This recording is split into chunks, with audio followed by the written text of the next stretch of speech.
participate. And so it was nice to see so many of you get your hands up right away to ask questions. We're hoping that'll continue throughout the day. And in order to encourage that, we're going to force it right away. We're going to give you a quiz. Everyone's going to participate,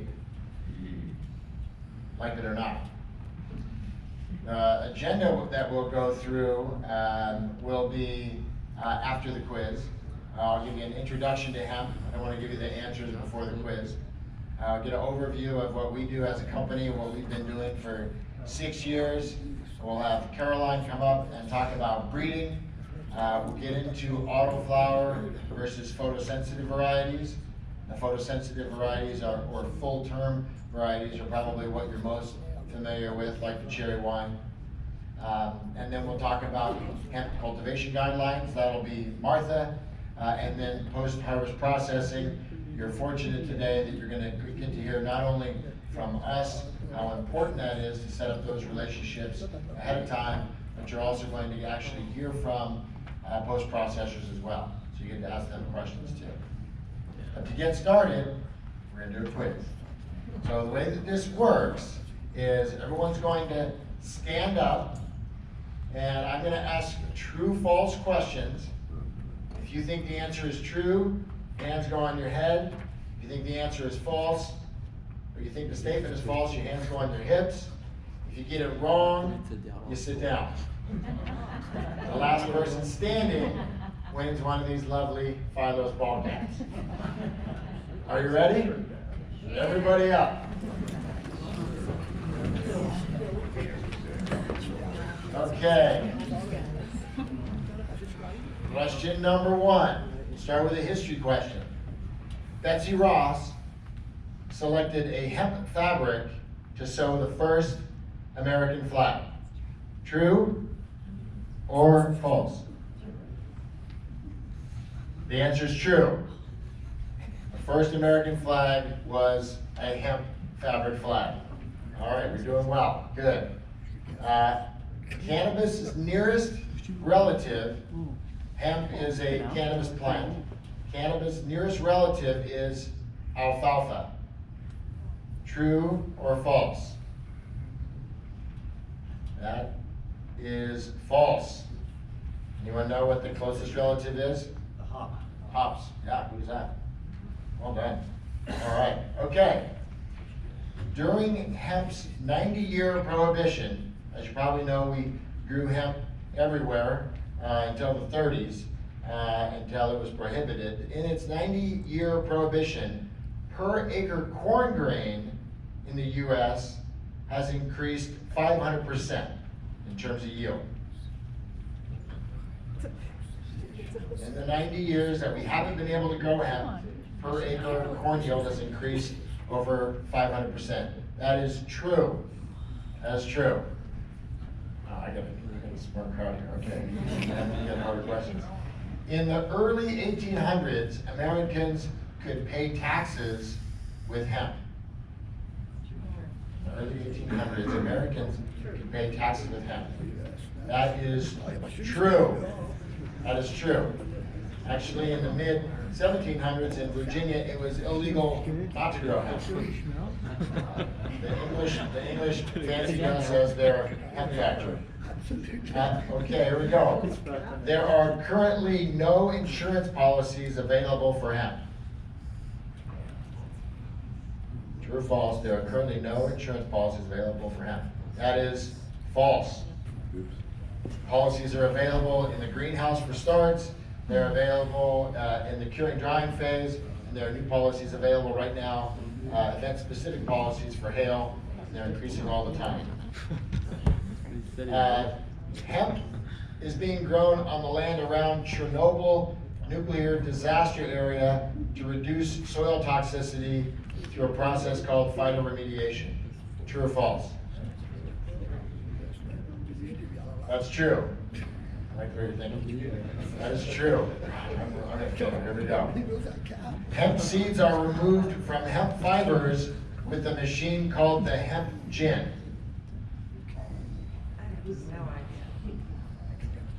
That is false. There is a cotton gin, there is no hemp gin. There is a decorticator that will separate out the bast from the herds. We'll get to that later. Top 4 legal cannabis states generated nearly $1 billion in tax dollars in the very first year it was legal in 2018, led by California. True or false? That is false. Washington State was the #1 tax producer in the country. Okay, we still got a few. Okay, here we go. Like humans, cannabis has male and female chromosomes. True or false? That's true. Got no one on that. Genetically female plants, when stressed, alter their chromosomes to become male. True or false? Genetically female plants, when stressed, alter their chromosomes to become males. That is false. That was my trick question. And we have 3 gentlemen left, and we have 3 hats. So I'm going to give them all a hat, because that was awesome. 1, 2, 3. 3. Yeah, he's talking about 3 hats. Yes. Gentleman here in the white shirt, and then in the back. I gotta get a 3rd. So I had to bring out the trick question because I had so many people left. But you're probably thinking, feminized seed, they should all be females, and yet when they're stressed, we go out and it looks like there's males. They don't change their chromosomes. They are hermaphrodites.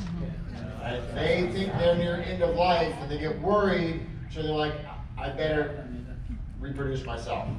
So that's when you get these herms and they do look like males. So I gotta say, so far I'm a little intimidated. This is my smartest hemp crowd yet, and I've done like 8 of these. So you got that going for you.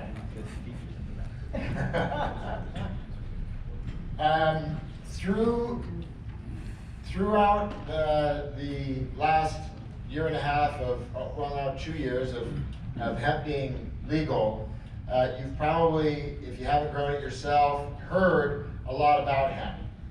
Everything from, this is a miracle plant, it can cure cancer, we can build houses with it, we can replace plastics with it, it grows like a weed, and any farmer that grows it's going to get rich. That's your picture on the left. Picture on the right is hemp is a bubble, CBD is a fad, it's hard to make money, nobody wants it, and the price is going down into the toilet. Stay away. Well, the truth lies in between, and in a lot of cases you have operator error, and in some cases you have bad actors involved in the process.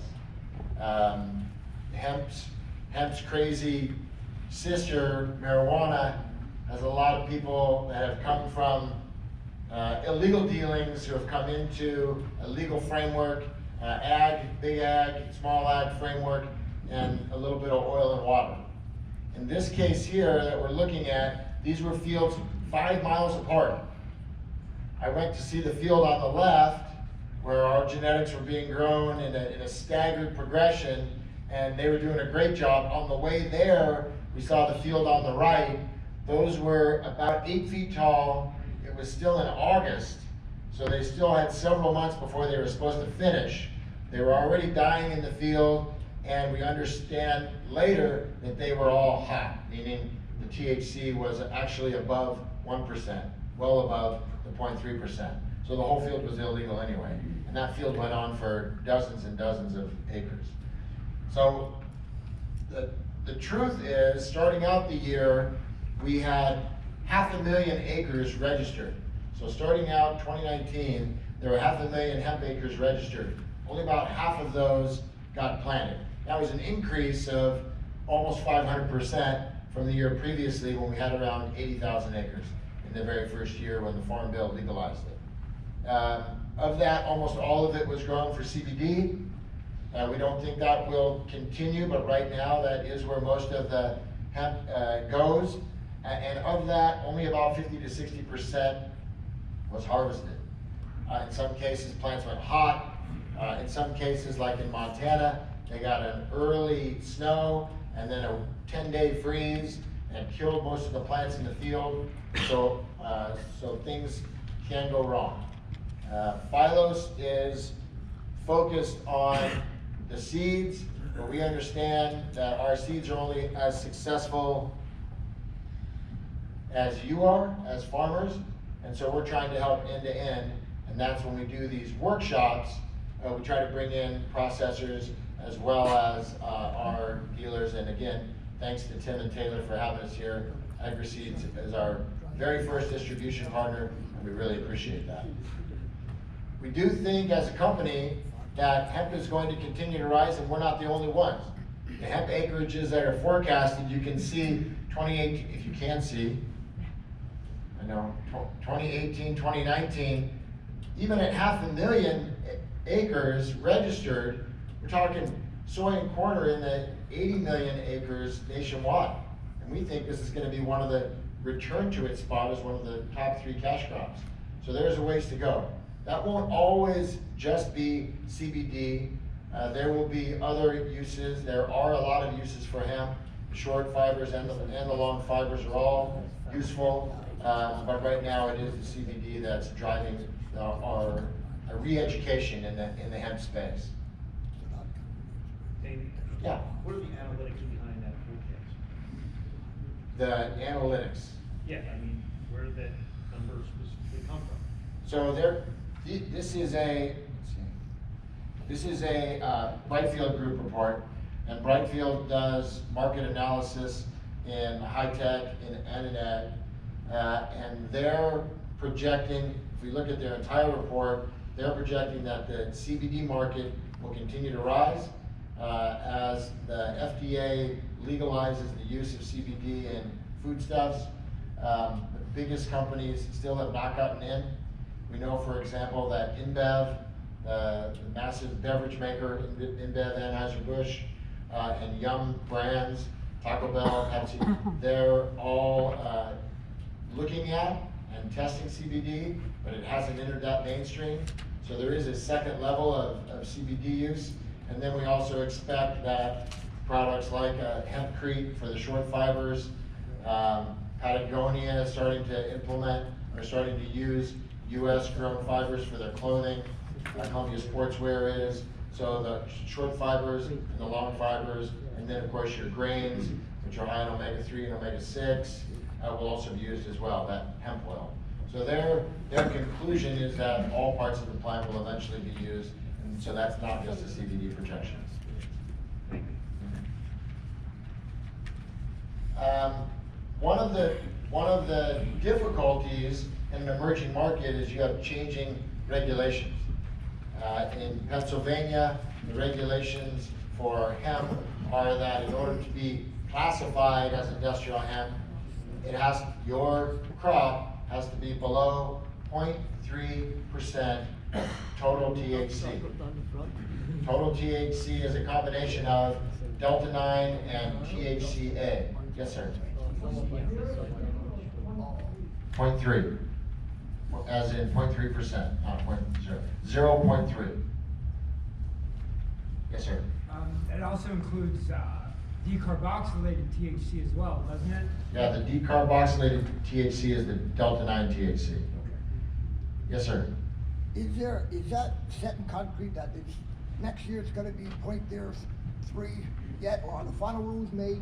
That's a great question. The question is, first question was, does that include decarboxylated THC? And yes, it does. Second question is that set in stone? And I would say, no, it's not.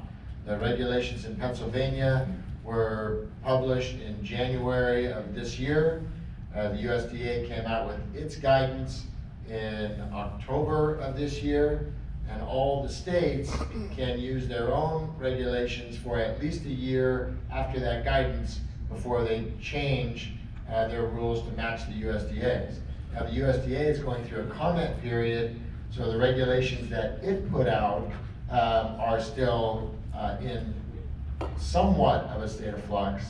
I would say that if I was a betting man, and I'm a terrible bettor, but if I was a betting man, I would predict that it will always be total THC. It will not be just Delta 9, because that part has not changed. That's in the original Farm Bill. I think what will change is the number of days before harvest that you get that tested. In Pennsylvania, the rules say 70 to 80 days after planting. For a photosensitive variety, that might be 50 days before you harvest it. In our case, our variety matures in 75 days. So that would be 5 days before harvest. So I think that will change. The USDA today said in October, said 15 days before harvest. We think that's going to be pushed out to 30 days before harvest. And that's the way it is in Oregon today, is 30 days before harvest. The significance of the total THC is that THC and CBD have a ratio that is genetically fixed. So you can't change that ratio through nurturing. You can maximize the cannabinoid output, but you can't change the ratio. And there are some wonderfully high CBD percentages in plants that have a trailing THC component that counts against you when you're trying to get below 0.3 THC. I got 5 minutes. Why does it count? Yes? Why does it count against you? Because Delta 9, the Delta 9 THC could be very small, but the THCA is high. And initially, a lot of states just tested for the Delta 9. Okay, thank you. We will come back to that. Anatomy of the hemp plant, yes, sir. So do you know if Pennsylvania will allow to be grown under the same regulations as last year, this year, or is that yet to be determined?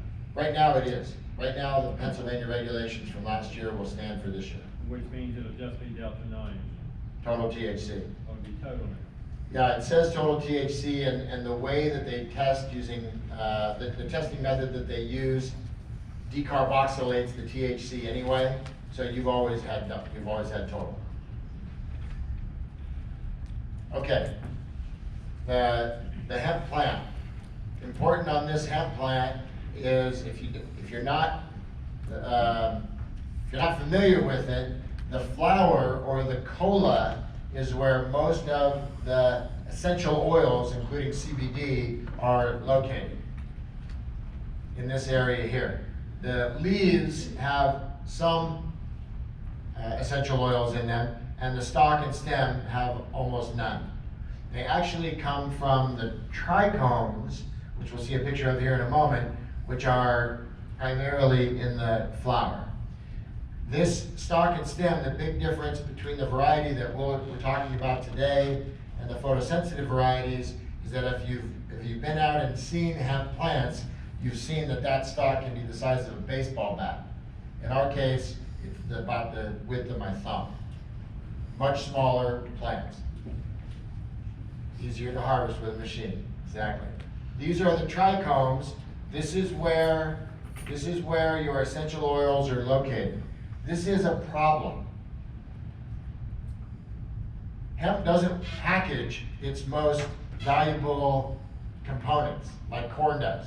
The corn wraps it up and puts it in those little kernels. Hemp's got it on the outside. So we need to be careful with this plant, and that's why folks will hand harvest, hand dry, but we can't do that at such a high operating cost that it costs too much to harvest the plant, or that it's so slow that if a big weather event is coming, we can't get it out of the field in time. We've got to find a way to do this with lower production costs. And so we're looking at combinations of maintaining the trichomes at a low production cost. All right, when you hear CBD percentage, that's usually confirmed through a COA or a certificate of analysis. There are at least 3 COAs, or at least 3 percentages. If somebody wants to brag about their CBD, they'll give you the percentage that is in their best flower without any leaves after it's been cured. And then you get these glory numbers. That's for marketing only. That doesn't get you paid, that doesn't make you legal. What makes you legal is before harvest, when Pennsylvania Department of Agriculture comes out and tests top 2-3 inches of your plant, and they're looking to see that your total THC is below 0.3. If it is, you're legal. End of story, you're legal. From then on, if your plant continues to grow and the THC rises above 0.3, you're still legal. You've already been certified as industrial hemp. Now it's up to your processor, and your processors may talk about this later. It can be expensive to remediate out the THC. So they may not want material that has too much THC in it. That's your contract with them. Then what you're gonna get paid for is how much CBD is in the bag. So if you're drying, milling and drying, and it's in the bag, I'm the processor. I take a handful out of one bag, a handful out of another. I take this, what is the average CBD content? I'm gonna pay you a dollar figure per percentage point in that bag. And some numbers to throw out there. Do I have it here? I'm not even gonna get to the company overview. We're looking at a price per pound. Let's do a broad average of $10 a pound today.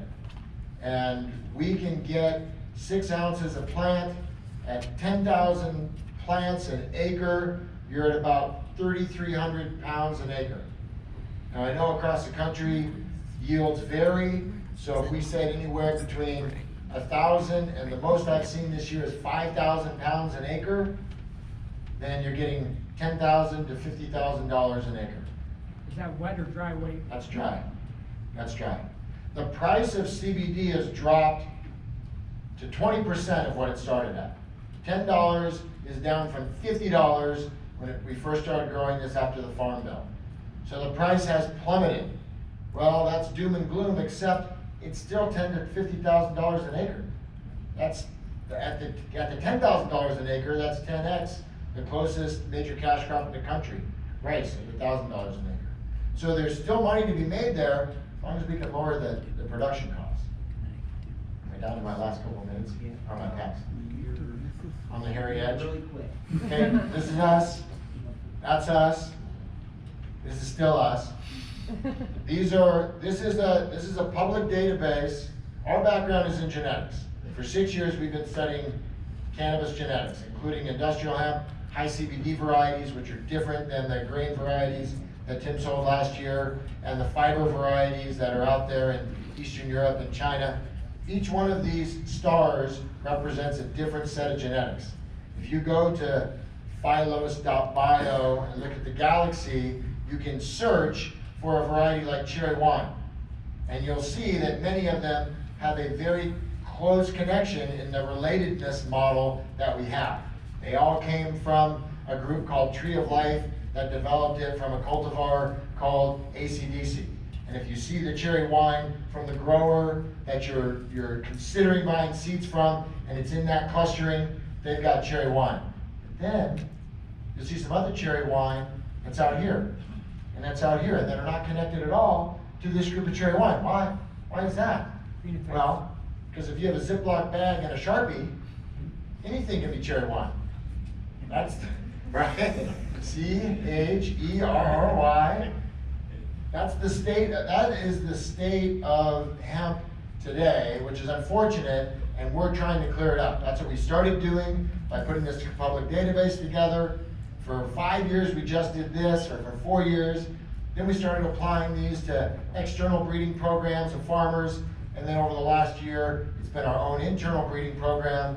That includes both bringing in varieties from small breeders through an in-licensing program and breeding our own.